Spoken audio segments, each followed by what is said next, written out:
आदाब, नमस्कार। मैं वसीम अख्तर और आप देख रहे हैं द लीडर हिंद। यूपी के जिला बरेली में बेहद चौंकाने हैरान करने वाले राजफाश के बाद पुलिस महकमे में नज़ीर कायम करने वाली कार्रवाई की खबरें हैं। एक गोली ने एक दिन के थानेदार से कुर्सी छीन ली है। उनके साथ चौकी इंचार्ज और बीट कांस्टेबल भी निपट गए। एसएसपी ने तीनों को सस्पेंड कर दिया है। कलेक्ट्रेट में खान अधिकारी दफ्तर के चतुर्थ श्रेणी कर्मचारी को 10,000 की रिश्वत लेते पकड़ा गया है। अंगुली खान अधिकारी पर भी उठी है। इलाजपुर में उस कार का एक्सीडेंट हुआ है जिसे एक युवती चला रही थी। एक की मौत और 2 के घायल होने पर लोग भड़क गए। बाहर वाली के नहीं शौहर ने बीवी को तो दबंगों ने बारात लेकर जा रही दूल्हे की मां और उसके मामा को कार से उतारकर पीट दिया। पंजाबी गायिका के स्टेज शो में लड़के बेकाबू हुए तो पुलिस को काबू करने के लिए हरकत में आना पड़ गया। गैस सिलेंडरों की कालाबाजारी पर एसडीएम के छापे से एजेंसी पर गड़बड़ी सामने आई है। खबरें और भी हैं, आइए सभी से रूबरू कराते हैं। बहुत महंगी पड़ी पुरनापुर में पुलिस वालों को एक गोली। एसएसपी अनुराग आर्य माथातों को अच्छे काम का इनाम देने में ना कंजूसी करते हैं और ना सजा देने में देर लगाते हैं। भितरी चैनपुर के गोलीकांड में एक बार फिर यही साबित किया है। पहले आपको घटना के बारे में बताते हैं। पुरनापुर गांव में अमित पटेल और शेर सिंह के परिवारों के बीच मारपीट हुई। एक पक्ष का पुलिस ने मुकदमा दर्ज कर लिया। मुकदमे के बाद अगले दिन जब वादनी शिवदेवी का बेटा विनोद उर्फ बंटू खेत से घर लौट रहा था तो इल्जाम है कि रास्ते में उसे घात लगाए हमलावरों ने पकड़ लिया, सड़क पर गिराकर पीटा। जब वो छूटकर भागा तो उस पर गोली चला दी। निशाना चूकने की वजह से गोली बंटू को न लगकर उस वक्त वहां से दूध लेकर जा रही गीता देवी को लगी। वो जमीन पर गिर गई जिससे गांव में अफरा तफरी मच गई। थाने से फोर्स और बाद में एसपी उत्तरी मुकेश चंद्र मिश्र भी गांव पहुंच गए। फॉरेंसिक टीम को भी बुला लिया गया था। लड़की भगाने को लेकर चल रहे इस विवाद में एहतियातन गांव में फोर्स तैनात कर दिया गया। जिस महिला की गोली लगी थी उसका अस्पताल में इलाज चल रहा है। एसएसपी ने जब इस मामले की जानकारी की तो थाना स्तर से लापरवाही बरते जाने की बात साफ हुई। तबादले के बावजूद बिशारतगंज थाने रवानगी से ठीक पहले भितरी चैनपुर के तत्कालीन थाना प्रभारी चंद्र प्रकाश शुक्ला ने हमलावर पक्ष की गिरास एफआईआर लिख ली। तब जबकि मेडिकल में कोई विजिबल इंजरी नहीं थी, उससे पहले उन्होंने इस मामले में निरोधात्मक कार्रवाई तक नहीं की थी। उनके इस आचरण को संदिग्ध मानकर सस्पेंड कर दिया गया है। वो विभागीय जांच का सामना भी करेंगे। चंद्र प्रकाश शुक्ला एक दिन के बिशारतगंज थाना इंचार्ज रहे, अब उनकी जगह किसी दूसरे को पोस्ट किया जाएगा। इस मामले में उनके साथ हल्का इंचार्ज अमरेश कुमार और बीट कांस्टेबल आकाश भी नप गए। दोनों को निलंबन आदेश थमा दिया गया है। कलेक्ट्रेट के खान दफ्तर में रिश्वत पर अरेस्ट। दोपहर के वक्त कलेक्ट्रेट में तब खलबली मच गई जब भ्रष्टाचार निवारण संगठन एंटी करप्शन की टीम ने खान अधिकारी दफ्तर के चपरासी महमूद रजा खान को दबोच लिया। उससे दफ्तर में लिपिक का काम भी लिया जा रहा था। इल्जाम है कि उसने किला के रौठा निवासी वेद प्रकाश से खनन में शीश ट्रैक्टर ट्राली को छोड़ने के नाम पर 10,000 रुपये मांगे थे। ट्रैप टीम के प्रभारी इंस्पेक्टर जितेंद्र सिंह महमूद को पकड़कर कोतवाली ले गए। वहां उसके खिलाफ भ्रष्टाचार निवारण अधिनियम के तहत एफआईआर लिख ली गई है। इस मामले में शिकायत करने वाले वेद प्रकाश का कहना है कि उससे 10,000 रुपये खान अधिकारी के नाम पर मांगे गए थे। मामला ये था साहब, मेरा ट्रैक्टर बंद है, ये फाइल बढ़ाने के 10,000 रुपये लेते। मैंने 10,000 रुपये नहीं दे पाया था, तब तक इन्हें मेरी फाइल नहीं बढ़ाई। मेरे पास रिकॉर्डिंग भी, इन्होंने कहा साहब से मिलना पड़ेगा तभी आपकी फाइल आगे बढ़े। साहब बिल्कुल साहब पहले लालता प्रसाद सर थे, तब कोई पैसा नहीं जाता। जब से ये सर आए नए, क्या नाम है इनका साहब का? मनीष कुमार है शायद, मुनीष ना मनीष ऐसी कुछ है। हमने इसे लेकर एंटी करप्शन के प्रभारी निरीक्षक प्रवीण सान्याल से बात की तो उन्होंने साफ कर दिया कि तमाम तथ्यों को सामने रखकर विवेचना होगी। जो भी तथ्य सामने आएगा उस पर कार्रवाई होगी। अब खान अधिकारी दफ्तर के 4th क्लास महमूद को कोर्ट में पेश किया जाएगा। जेल जाती है उस पर कार्रवाई की तलवार लटक जाएगी। गैस की कालाबाजारी रोकने को छापामारी तेज। शेरगढ़ की शिवम गैस एजेंसी पर एसडीएम बहेड़ी इशिता किशोर ने अचानक छापा मारा जिससे खलबली मच गई। एजेंसी पर पड़ताल करने से बहुत सी चीजें साफ हो गईं। लाइन में लगे उपभोक्ताओं ने शिकायतों की झड़ी लगा दी। आरोप लगाया कि सिलेंडर की डिलीवरी होने के बाद गैस नहीं दी जा रही है। एसडीएम ने कर्मचारियों से होम डिलीवरी का समय सारणी रजिस्टर मांगा तो संतोष जवाब नहीं मिला, रजिस्टर भी नहीं दिखाया गया।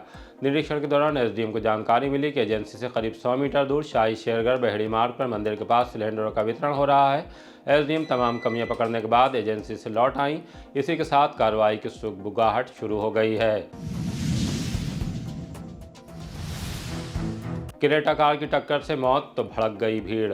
इज्जतनगर थाने के इलाके में एक तेज रफ्तार क्रेटा कार ने 3 लोगों को टक्कर मार दी। हादसे में ग्राम मोहरनिया निवासी धूम सिंह सागर की मौके पर ही मौत हो गई, जबकि छत्रपाल सागर और सेवक राम सागर गंभीर रूप से घायल हो गए हैं। बताया जा रहा है कि सभी लोग अपने गांव मोहरनिया के एलादपुर बाजार से वापस लौट रहे थे, तभी एलादपुर में यह हादसा हुआ। प्रत्यक्षदर्शियों के मुताबिक कार एक युवती चला रही थी, जिसके साथ 2 पुलिसकर्मी भी मौजूद थे।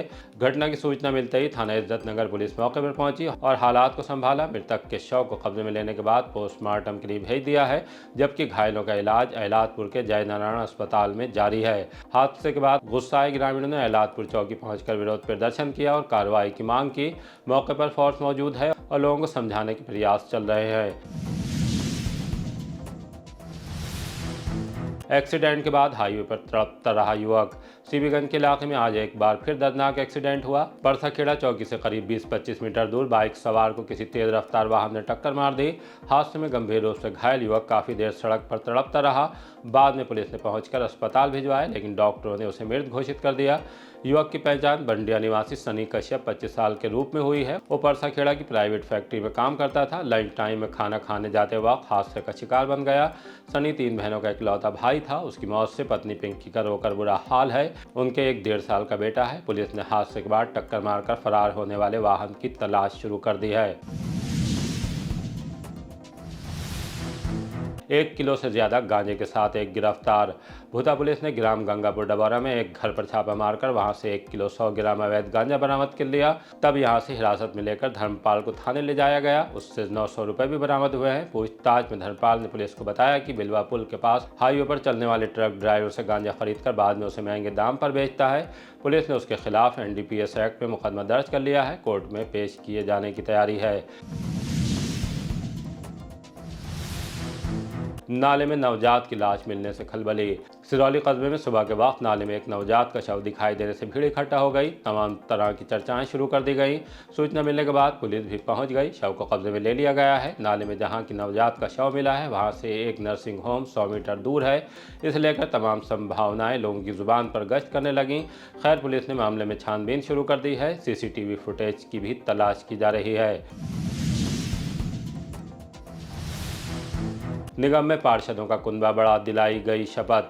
नगर निगम में 10 पार्षदों का इजाफा हो गया है। इन्हें बोर्ड में नामित किया गया है। इन सभी पार्षदों ज्ञान प्रकाश लोधी, गौरव सक्सेना, राम बहादुर मौर्य, सुमित सैनी, हरीश बाबू वाल्मीकि, कमला देवी कश्यप, वीरेंद्र हरिओम गौतम, अशोक चौहान और संजीव कुमार गुप्ता को महापौर डॉक्टर उमेश गौतम ने पंडित राधेश्याम ऑडिटोरियम में शपथ दिलाई।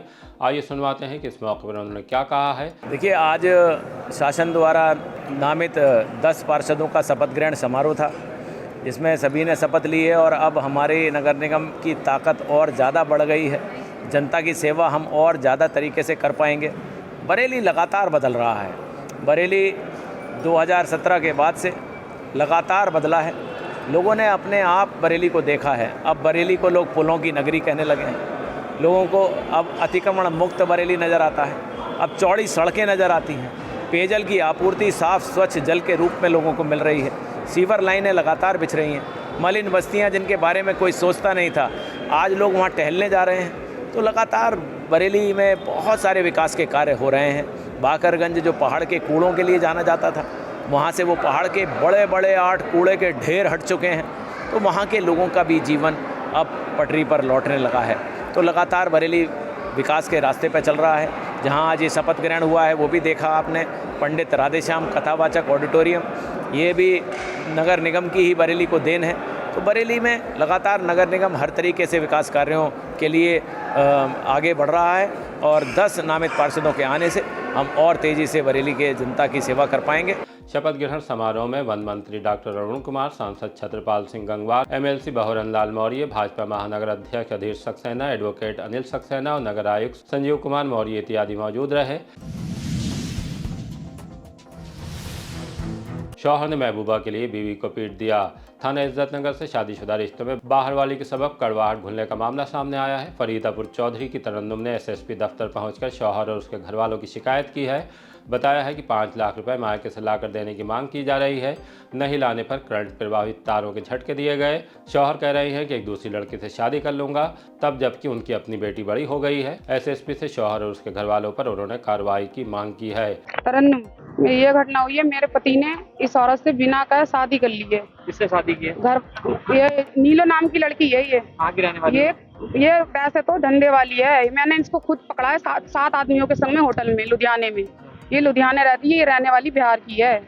पति क्या करते हैं आपको? मेरे पति जरी का काम करते हैं। कब से फंसे हैं इसकी जाल में? ये 1 साल हो गई। इसके 1 साल से ना ही बच्चों पे ध्यान दे रहे हैं, ना ही कारोबार पे ध्यान दे रहा है। मेरे बच्चों को भी डरा रहे हैं, धमका रहा है, मुझे भी डरा रहे हैं, धमका रहे हैं। इन लोगों से ऐसे मुलाकात हुई, ये रोज गाड़ियों में जाते थे तो मुझसे ये रात को कभी पूरी रात नहीं आते थे, कभी सुबह के 4 बजे आ रहे हैं, कभी रात को 3 बजे आ रहे हैं। मुझे किसी ने इस औरत का पता बताया, फिर मैंने इस औरत के घर गई, इसको समझाया, ये समझ में नहीं आई। वो बोली मेरा आपके हस्बैंड के साथ लैसों का काम है। फिर मैंने इसको अपनी कार में से खुद उतरते हुए देखा इनके साथ में। होटल में भी मैंने खुद पकड़ा। ये शादी जो करी है ये अभी ईद से रमजानों से पहले करी है इन्होंने। साहब ने अभी तो कुछ ऑप्शन नहीं दिया है।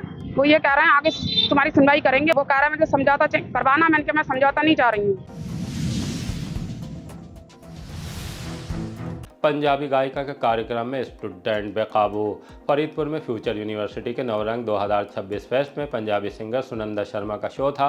एक तो भीड़ ज़्यादा थी, ऊपर से सुनंदा शर्मा के परफॉर्म करते ही स्टूडेंट बेकाबू हो गए, बैरिकेड गिरा दिए गए। इससे कार्यक्रम में अफरा तफरी का माहौल दिखाई दिया। पहले तो पंजाबी गायिका ने लड़कों को शांत करने की कोशिश की, लेकिन हालात संभलते नहीं देख पुलिस को हस्तक्षेप करना पड़ा। आगे आकर शोर शराबा कर रहे लड़कों को पुलिस ने पीछे की तरफ ढकेलना शुरू कर दिया।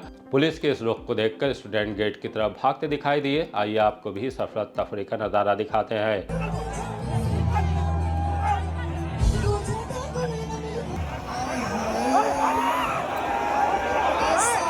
रोज ही खबरा चलावांगे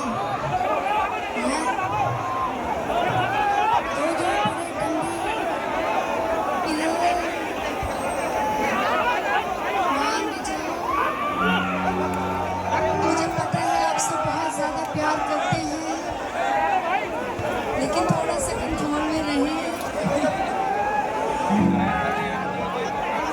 तरक्की होती है, बंदा आगे से इधर आए और पीछे चले गए ना।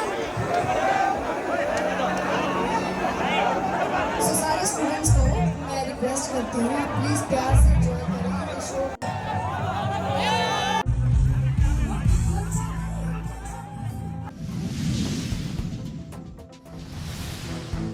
बारातियों पर हमला, दूल्हे की मां और मामा घायल।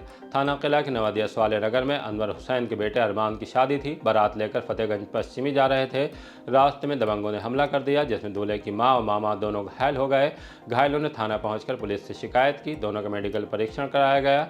दूल्हे की मां परवीन ने बताया कि रविवार शाम को उनके बेटे अरमान की बारात लेकर सभी रिश्तेदार जा रहे थे। आखिर में खुद परवीन और उनका भाई सलीम पुत्र नन्हे, जो गाँव चुरई थाना मीरगंज का रहने वाला है, कार से बारात में फतेहगंज पश्चिमी जाने के लिए निकले तो रास्ते में सवाले नगर रेलवे फाटक बंद होने के कारण रुक गए।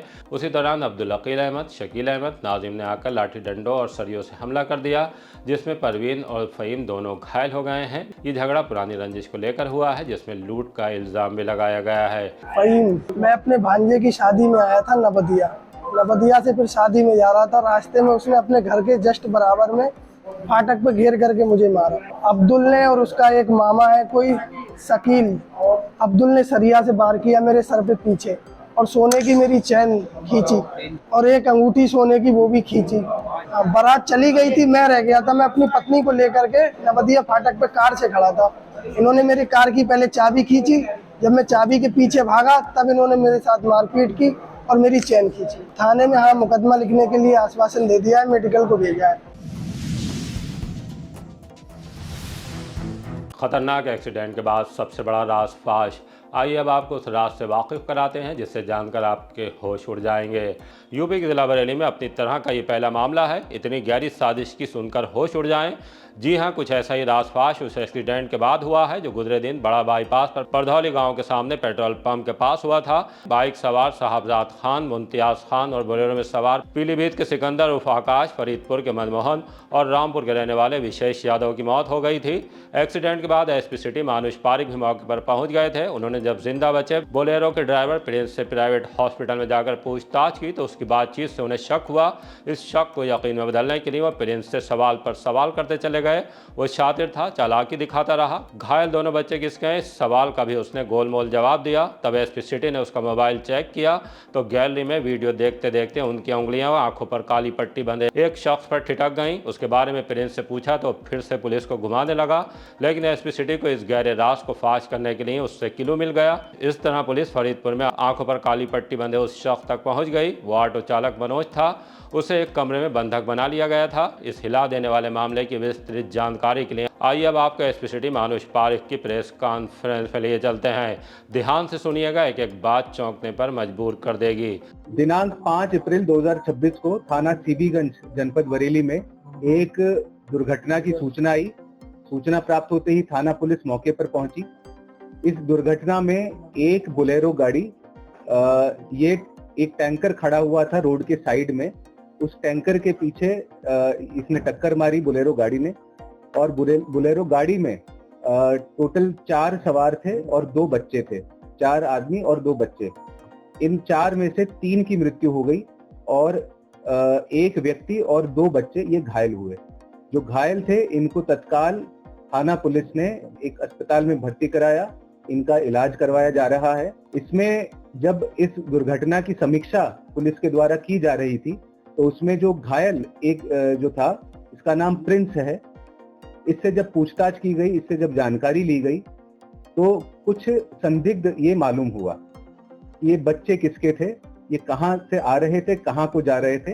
तो बेसिक क्वेश्चंस ये बता नहीं पा रहा था, कुछ चीजें छुपा रहा था। इसके उपरांत जब शक हुआ तो इसका फोन चेक किया गया। फोन में भी कुछ संदिग्ध कुछ वीडियोस मिले।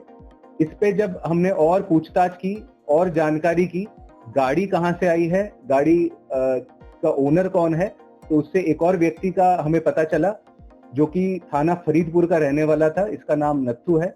जब नत्थू से पूछताछ की गई और ये जो प्रिंस जो घायल व्यक्ति था इससे पूछताछ की गई, इन दोनों की निशानदेही पर हम नत्थू के घर पहुंचे फरीदपुर में।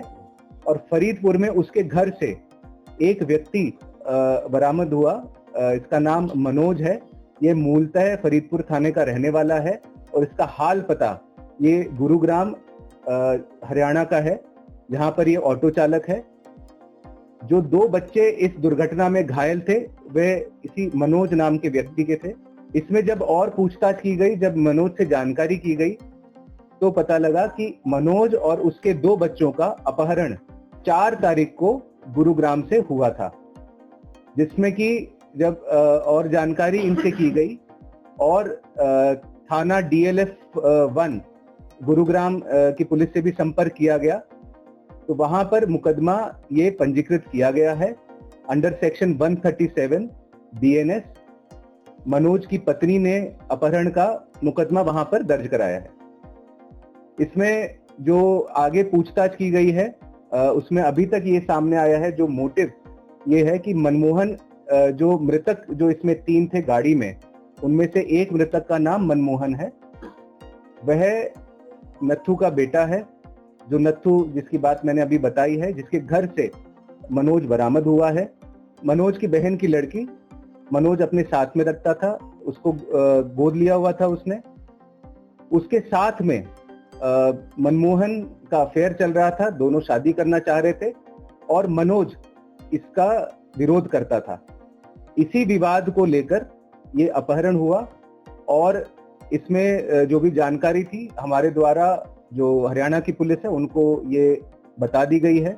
हरियाणा पुलिस भी वहां से आ गई है और जो आगे की विवेचना है वो इसमें हरियाणा पुलिस के द्वारा की जा रही है। इनका प्लान क्या था, इनको मारना था, क्या प्लान था इसका? इसमें जो इन्वेस्टिगेशन है वो की जा रही है और भी जानकारियां सामने आ रही है। अभी तक जो जानकारी आई है इसमें इनका प्लान अल्टीमेटली इसको मारने का था। बच्चों को कहाँ शिफ्ट करने जा रहे थे, क्या जानकारी देखी कि ये अभी पूरी जानकारी इसमें नहीं हुई है।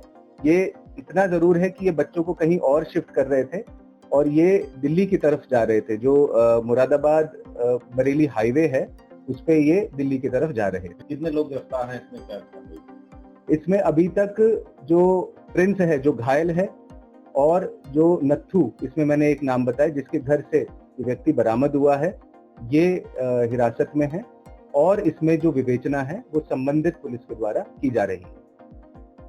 गाड़ी अभी खरीदी गई थी, क्या लगता है कि इस मामले को खारिज करने के लिए गाड़ी खरीदी गई थी? इसमें और गहनता से इसके अंदर अभी जानकारी की जा रही है कि किस तरीके से ये जो चारों लोग हैं ये मिले थे, क्योंकि इसमें जो 3 मृतक हैं और एक घायल है बोलेरो गाड़ी के, इन सभी का आपराधिक इतिहास रहा है और ये किस तरीके से मिले थे और इन्होंने कैसे प्लानिंग करी, इसमें अभी जानकारी जुटाई जा रही है। सर गुड़गांव से लेकर बरेली तक अपहरण करके 2 बच्चे और उसके पिता को लाए, तो किस तरह से लाए थे, क्या दबाव उनको बना रखा था जिससे वो कहीं चिल्ला ना सकें, कहीं आवाज ना निकाल सकें, क्या बताया उस बात में?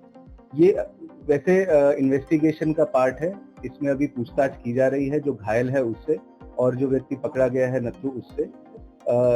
ये गुड़गांव से इनको अपहरण करके यहाँ पर लेकर आए थे, जिसमें से जो व्यक्ति मनोज है उसको नथु के घर में इसको बंद कर दिया था और जो बच्चे थे इनको ये शिफ्ट कर रहे थे।